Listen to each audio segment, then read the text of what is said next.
The morning sun cast long shadows across the courtyard of Buckingham Palace as Sergeant William Hayes adjusted his red uniform for what he believed would be his final day of service. After 28 years of faithful duty to the Crown, the decorated guard stood at his post with the same unwavering dedication that had defined his entire military career. His weathered hands gripped his ceremonial rifle, though today they trembled slightly from more than just the crisp London air. William had received the news 3 weeks earlier. The doctors had been clear about his diagnosis. Early-stage Parkinson's disease would gradually affect his ability to perform his duties. Rather than wait for the inevitable decline, he had chosen to resign with dignity, submitting his retirement papers with a heavy heart. Today marked his last shift before transitioning to civilian life, leaving behind the only career he had ever known. The palace grounds hummed with their usual morning activity. Tourists gathered beyond the iron gates, cameras ready to capture the iconic changing of the guard ceremony. Staff members moved efficiently through their routines, preparing for another day in service to the royal family. William observed it all with bittersweet nostalgia, knowing these familiar sights and sounds would soon become memories. Prince George, now 12 years old, had grown accustomed to seeing the guards during his walks through the palace corridors and gardens. Unlike many children who might find the stoic soldiers intimidating, George had always been curious about the men and women who dedicated their lives to protecting his family. His parents, Prince William and Catherine, had taught him to appreciate the sacrifice and commitment of those who served the monarchy. On this particular morning, George noticed something different about Sergeant Hayes. The young prince had an observant nature, often picking up on subtle details that others might miss. He saw how the guard's hands shook almost imperceptibly, noticed the way his usually perfect posture seemed slightly strained, and detected a sadness in the man's eyes that hadn't been there before. During his morning lessons, George found his attention wandering to thoughts of the guard. His tutor, Mrs. Henderson, noticed his distraction and gently reminded him to focus on his mathematics problems.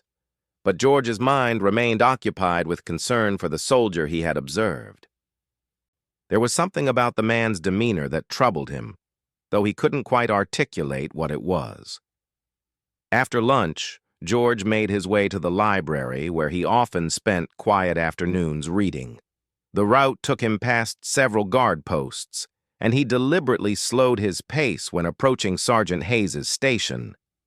The guard maintained his professional stance, eyes forward, but George sensed an overwhelming melancholy emanating from the man. Unable to contain his concern any longer, George approached the guard station. Royal protocol typically discouraged casual interaction between family members and on-duty guards, but the young prince felt compelled to act on his instincts. He had been raised to understand that true nobility came from treating all people with kindness and respect, regardless of their position or circumstances. "Excuse me," George said softly, standing a respectful distance from the guard. Sergeant Hayes's trained eyes flickered toward the prince while maintaining his formal posture. Years of military discipline had taught him to remain at attention regardless of circumstances, but the genuine concern in the young royal's voice caught him off guard. "Your Royal Highness," Hayes acknowledged with a slight nod, his voice steady despite the unexpected interaction. He had served the royal family for nearly 3 decades but had rarely spoken directly with any of them, particularly not during his official duties. The protocols were clear about maintaining professional distance while on guard duty. George studied the man's face carefully, noting the lines of experience and dedication etched around his eyes. "You seem different today," the prince observed with the directness that often characterizes children. "Is everything all right?" The question hung in the air between them. Sergeant Hayes felt his composure waver slightly at the unexpected compassion from someone so young. In all his years of service, he had grown accustomed to being invisible, a silent sentinel whose presence was acknowledged, but whose personal struggles remained hidden behind the uniform. "I am well, Your Royal Highness," Hayes replied automatically, though his voice carried a subtle tremor that belied his words. The formal response felt inadequate, given the genuine concern being shown to him, but protocol demanded professional distance even in moments of personal vulnerability. George sensed there was more to the story. His parents had taught him that sometimes the most important conversations happened when people felt safe to share their truth. He looked around the corridor, noting they were relatively alone, away from the usual bustle of palace activity.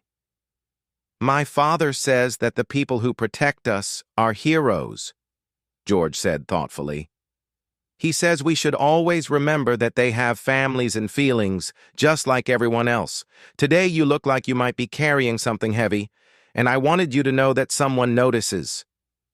The words struck Sergeant Hayes with unexpected force. In his decades of service, he had received commendations, medals, and formal recognition for his duties, but never had someone simply acknowledged his humanity in such a direct and caring way. The young prince's empathy touched something deep within his heart that military training had taught him to guard carefully. Hayes felt his eyes begin to moisten, despite his best efforts to maintain composure. The weight of his impending departure, the uncertainty of his future, and the loss of identity that came with leaving the service all seemed to converge in this moment of unexpected kindness. Here was a 12-year-old boy, born into unimaginable privilege, taking time to notice and care about a soldier's well-being. "Thank you, Your Royal Highness," Hayes managed to say, his voice thick with emotion. "Your words mean more than you could possibly know." He paused, wrestling with whether to share more, knowing that this might be his only opportunity to have such a conversation with a member of the royal family. George waited patiently, sensing that the man had more to say. His natural intuition told him that sometimes the greatest gift one could give another person was simply the space to be heard. The palace corridor remained quiet around them, creating an intimate bubble of connection despite their vastly different positions in life. "Today is my last day of service," Hayes finally admitted, the words coming out in a rush as if speaking them quickly might make them less painful. "After 28 years, I must retire due to health reasons. Tomorrow I will walk out these gates as a civilian, and I am not sure who I am without this uniform." The confession hung between them, raw and honest. George felt the weight of the man's vulnerability and understood instinctively that he had been trusted with something precious. The young prince's heart ached for this dedicated soldier who had spent his adult life in service to his family, only to face an uncertain future. Without hesitation, George stepped closer to the guard. "What is your name?" he asked gently. "I mean your real name, not just your rank." "William Hayes, Your Royal Highness. Sergeant William Hayes."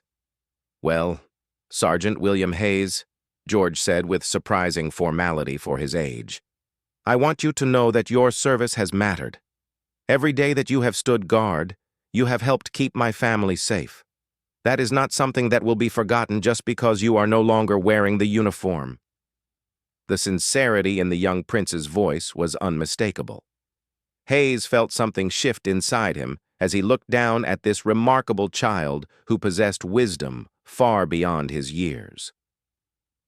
The conversation was unlike anything he had experienced in his military career, breaking through the barriers of protocol and rank to touch the fundamental human connection that existed between them. As footsteps echoed in the distance, both George and Hayes knew their moment was coming to an end. Other staff members were approaching, and the demands of royal protocol would soon require them to return to their respective roles. But something profound had passed between them that would not be easily forgotten. George spent the remainder of the afternoon in deep thought about his conversation with Sergeant Hayes. The image of the dedicated soldier's trembling hands and the sadness in his eyes remained vivid in the young prince's mind. During his evening lessons, he found himself distracted, his thoughts returning repeatedly to the man who had served his family with such unwavering loyalty for nearly 3 decades. After dinner, George approached his father, Prince William, in his private study. The room was lined with books and family photographs, creating an atmosphere of warmth and intimacy away from the formal public areas of the palace. Prince William looked up from his papers as his son entered, immediately noting the serious expression on George's face. "Father, may I speak with you about something important?" George asked, his voice carrying an unusual gravity that caught his father's attention immediately. Prince William set aside his documents and gestured for his son to join him in the comfortable chairs near the fireplace. "Of course, George. What's on your mind?" George carefully recounted his encounter with Sergeant Hayes, describing the guard's visible distress and the conversation they had shared. He spoke with the clarity and compassion that had always impressed his parents, demonstrating an emotional intelligence that belied his young age. Prince William listened intently, proud of his son's empathy while also recognizing the significance of what had transpired. "This man has protected our family for 28 years, George concluded, and now he is leaving because his health is failing. It doesn't seem right that someone who has given so much should simply walk away without proper recognition. Father, surely there is something we can do to honor his service?" Prince William felt a surge of pride at his son's words. The question revealed not only George's developing sense of justice, but also his understanding of the responsibilities that came with their privileged position. This was exactly the kind of thinking they had hoped to instill in him, the recognition that true leadership meant caring for those who served and protecting those who might otherwise be overlooked. "Tell me more about this sergeant," Prince William said thoughtfully. "What exactly did he say about his situation?" George provided additional details about Hayes's Parkinson's diagnosis and his decision to retire with dignity rather than wait for his condition to worsen. He described the man's obvious love for his role and the deep sadness at having to leave a career that had defined his identity for so many years. The young prince's detailed observations impressed his father and reinforced the gravity of the situation. Prince William spent the next morning making discreet inquiries about Sergeant Hayes. What he discovered only strengthened his respect for the man and his desire to honor the guard's service appropriately. Hayes's military record was exemplary, filled with commendations for bravery, leadership, and unwavering dedication. He had served in several international deployments before joining the Palace Guard, earning medals for valor and distinguished service. More importantly, Prince William learned that Hayes had often gone above and beyond his required duties. During a security incident 5 years earlier, Hayes had personally identified and thwarted a potential threat to the royal family, likely preventing a serious security breach. He had mentored countless younger guards, sharing his experience and wisdom to ensure the highest standards of protection for the monarchy.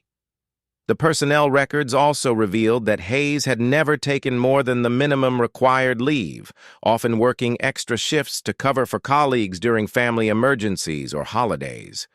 His commanders consistently praised his reliability, professionalism, and the quiet dignity with which he approached every aspect of his service. Armed with this information, Prince William began formulating a plan. He discussed the situation with Catherine, who was equally moved by George's account and supportive of taking action to properly recognize Hayes's contributions. They agreed that this presented an opportunity not only to honor a deserving individual, but also to demonstrate to George the importance of acknowledging those who served others selflessly. The next morning, Prince William requested a private meeting with Hayes in one of the palace's smaller reception rooms. The sergeant reported as ordered, maintaining his military bearing despite his confusion about the unusual summons.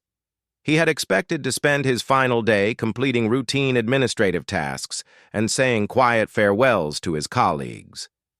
"Sergeant Hayes," Prince William began as they sat in comfortable chairs overlooking the palace gardens, "my son George shared with me the conversation you had yesterday. I hope you don't mind that he told me about your situation." Hayes felt a moment of concern, wondering if he had somehow violated protocol by speaking so openly with the young prince. "Your Royal Highness, I hope I did not say anything inappropriate. The prince was very kind to show concern, and I may have shared more than I should have." "On the contrary," Prince William replied warmly, "I am grateful that George felt comfortable speaking with you, and I am even more grateful that you were honest with him. It takes courage to be vulnerable, especially while maintaining your professional duties. What impresses me most is how this interaction affected my son. It has given him a valuable lesson about service and sacrifice." The prince went on to share what he had learned about Hayes's exemplary record, noting specific instances of his dedication and bravery.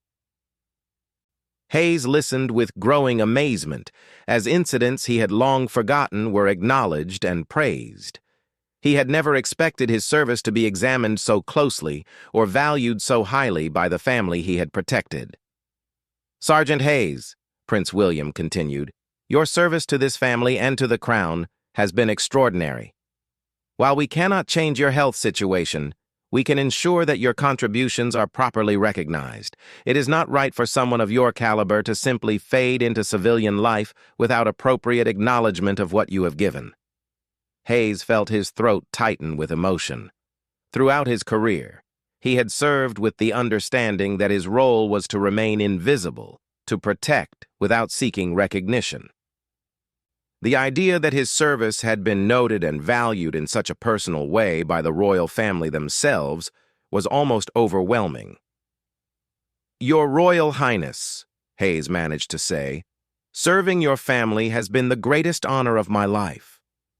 I have never expected or sought recognition beyond the privilege of wearing this uniform and standing guard. Knowing that my service has been appreciated is more than enough reward." Prince William smiled at the man's humility, recognizing the genuine character that had made him such an exceptional guard. "Sergeant Hayes, tomorrow we would like to hold a small ceremony in your honor. Nothing elaborate or public, but something befitting your years of faithful service.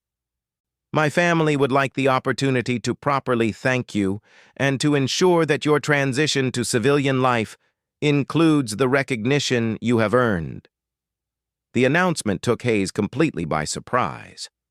In all his years of service, he had attended numerous formal ceremonies for visiting dignitaries and state occasions, but he had never imagined being the focus of such attention himself. The gesture seemed almost incomprehensible given his relatively modest position within the palace hierarchy. "Sir, I am deeply honored, but surely such recognition is unnecessary," Hayes protested quietly. "I have only done my duty, nothing more than what was expected of any guard in my position." "That may be how you see it," Prince William replied, "but my family sees it differently. Your duty, as you call it, has been performed with exceptional dedication for 28 years. That level of commitment deserves acknowledgement, and it will serve as an example to others about the values we hold dear." As the meeting concluded, Hayes walked back to his post in a state of disbelief. The conversation had transformed what he had expected to be his quiet, unremarkable final day into something he had never dared imagine. The recognition felt almost surreal, but the sincerity in Prince William's words left no doubt about the genuineness of the gesture.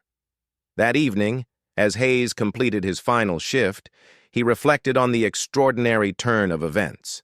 What had begun as a moment of vulnerability shared with a 12-year-old boy had somehow become an opportunity for the royal family to demonstrate their values of gratitude and respect.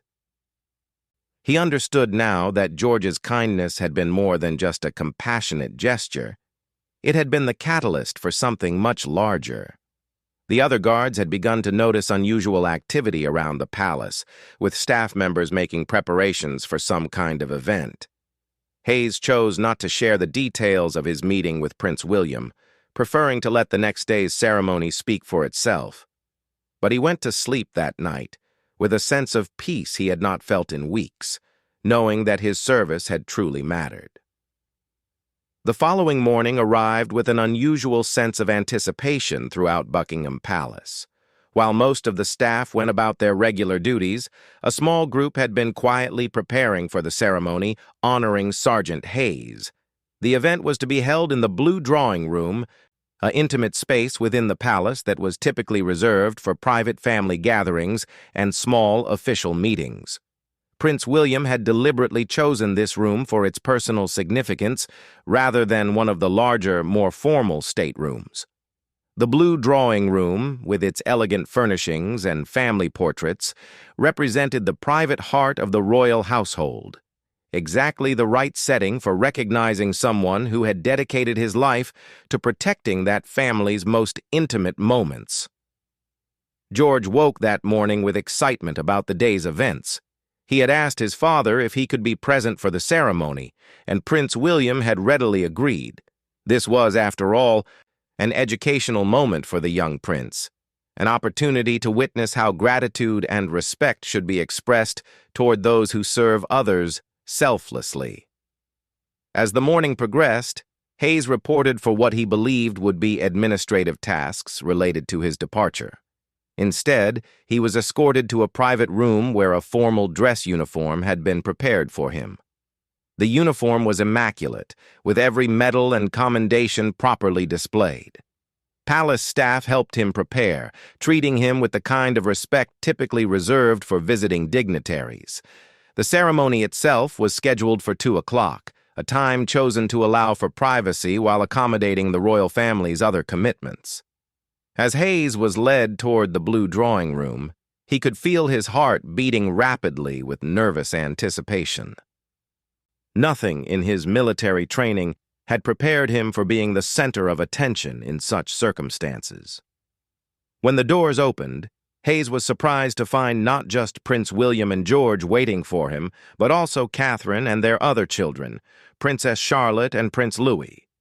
The entire immediate family had chosen to be present for this moment, underlining the significance they placed on recognizing his service. Several senior palace officials were also in attendance, including the head of security who had worked closely with Hayes throughout his career. The room fell silent as Hayes entered, and he could feel the weight of the moment settling around him. Prince William stepped forward to greet him personally, a gesture that immediately set a tone of respect and warmth rather than formal protocol. The prince's smile was genuine and welcoming, helping to ease some of Hayes's nervousness about the unprecedented situation. "Sergeant Hayes," Prince William began, his voice carrying clearly through the room, "we gather today to recognize your 28 years of faithful service to the crown and to our family. Your dedication has been exemplary, and your character has been an inspiration to all who have worked alongside you." Hayes stood at attention as Prince William continued to recount specific instances of his service, including the security incident that had likely prevented serious harm to the royal family. The details were presented with precision and genuine appreciation, making it clear that Hayes's contributions had been carefully noted and valued throughout his career. "Your service represents the very best of what it means to dedicate one's life to protecting others," the prince continued. "You have stood guard not just over buildings or ceremonies, but over the safety and security of our family during our most private and vulnerable moments. That trust has never been misplaced, and your reliability has never faltered." George watched the ceremony with intense focus, observing how his father honored the man with whom he had shared such a meaningful conversation just days earlier. The young prince felt a deep sense of satisfaction, knowing that his decision to reach out to Hayes had contributed to this moment of recognition.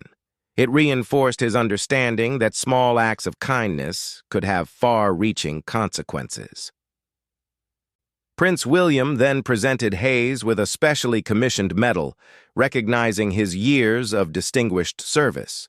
The medal had been crafted by the same artisans who created official honors for the monarchy, and it bore both the royal coat of arms and an inscription acknowledging Hayes's exceptional dedication and faithful service to the crown. The weight of the medal in Hayes's hands symbolized the gravity of the recognition being bestowed upon him. "This medal," Prince William explained, "represents not just our gratitude, but our respect for the sacrifice you have made in choosing a life of service. Your commitment to duty, your integrity, and your quiet courage have set an example for others to follow. These qualities will continue to serve you well as you transition to the next chapter of your life." But the most powerful moment of the ceremony was yet to come. As the formal presentations concluded, young Prince George stepped forward. The 12-year-old had asked his father for permission to say something personally to Hayes, and Prince William had encouraged him to speak from his heart. "Sergeant Hayes," George said, his young voice clear and strong in the quiet room. "When I spoke with you the other day, you told me you weren't sure who you would be without your uniform. I want you to know that you are a hero, with or without it. You are someone who chose to spend your life protecting others, and that makes you special no matter what clothes you wear." The words, delivered with the sincerity that only a child could possess, struck everyone in the room with their simple truth. Hayes felt his carefully maintained composure begin to crack as the full impact of the moment washed over him. Here was the future king, still a boy himself, taking time to offer comfort and reassurance to a retiring soldier. George continued, "My father taught me that real nobility comes from how we treat people, especially when no one is watching. You have been noble every single day of your service. And I hope you remember that when you walk out of here today. Thank you for keeping my family safe." The room remained absolutely still as George's words settled into the hearts of everyone present. Hayes felt tears beginning to form in his eyes, despite his best efforts to maintain military bearing. The young prince's message had touched something fundamental within him, the fear that his identity was tied solely to his uniform and position. George had offered him a different perspective, one that recognized his inherent worth as a human being. Unable to maintain his formal stance any longer, Hayes slowly dropped to one knee before the young prince. It was not a gesture required by protocol, but rather a spontaneous expression of the deep respect he felt for George's wisdom and compassion. The movement was deliberate and dignified, performed with the same precision that had characterized his military service. "Your Royal Highness," Hayes said, his voice thick with emotion, "you have given me a gift more valuable than any medal or recognition. You have reminded me that service is not about the uniform, but about the heart. I will carry your words with me for the rest of my life." The sight of this decorated veteran kneeling before their young son in genuine gratitude moved Prince William and Catherine profoundly. They witnessed in that moment the kind of leadership their son was naturally developing, the ability to see and respond to human need with compassion and wisdom. It was exactly the quality they hoped to nurture in him as he prepared for his future responsibilities. George, somewhat overwhelmed by Hayes's gesture, reached out and gently touched the man's shoulder. "Please stand up, Sergeant Hayes. Heroes shouldn't kneel to anyone." The comment, delivered with childlike directness, brought smiles to the faces of the adults in the room while further cementing the bond of mutual respect between the boy and the soldier. As Hayes rose to his feet, the formal ceremony concluded, but the emotional impact continued to resonate through the room. The royal family members approached individually to offer their personal thanks and best wishes for his future. Each conversation was brief but meaningful, acknowledging Hayes not just as a guard, but as a person worthy of their respect and gratitude. The head of security also presented Hayes with letters of recommendation and assurance that the palace would provide any assistance needed as he transitioned to civilian life. The practical support was offered discreetly but meaningfully, ensuring that his years of faithful service would be backed by tangible help during a difficult transition period. As the gathering began to disperse, Hayes found himself standing alone with Prince George for a brief moment. The young prince looked up at him with the same concerned expression that had initiated their first conversation, but now it was tempered with satisfaction and hope. "I'm glad my father could do this for you," George said quietly. "You deserve to know how much your work mattered to all of us." "Your Royal Highness," Hayes replied, "your kindness started all of this. You saw someone who needed help, and you chose to care. That kind of heart will make you a wonderful king someday." The exchange was their private conclusion to a relationship that had begun with a young boy's compassion and had culminated in a moment of profound mutual respect. As Hayes finally departed Buckingham Palace for the last time as a serving guard, he carried with him not just official recognition for his service, but something far more precious: the knowledge that his life had touched others in meaningful ways, and that his worth extended far beyond any uniform he had ever worn. The palace returned to its normal routines, but the impact of that day's ceremony continued to resonate through the halls. George had learned valuable lessons about leadership, compassion, and the power of simple human kindness. Hayes began his retirement with dignity and hope, secure in the knowledge that his service had been valued and his character recognized. The story became a quiet legend within palace circles, passed down among staff members as an example of what the royal family truly valued. It represented the best of what monarchy could be, a recognition that true nobility lay not in titles or positions, but in the daily choice to treat all people with respect and dignity, regardless of their station in life.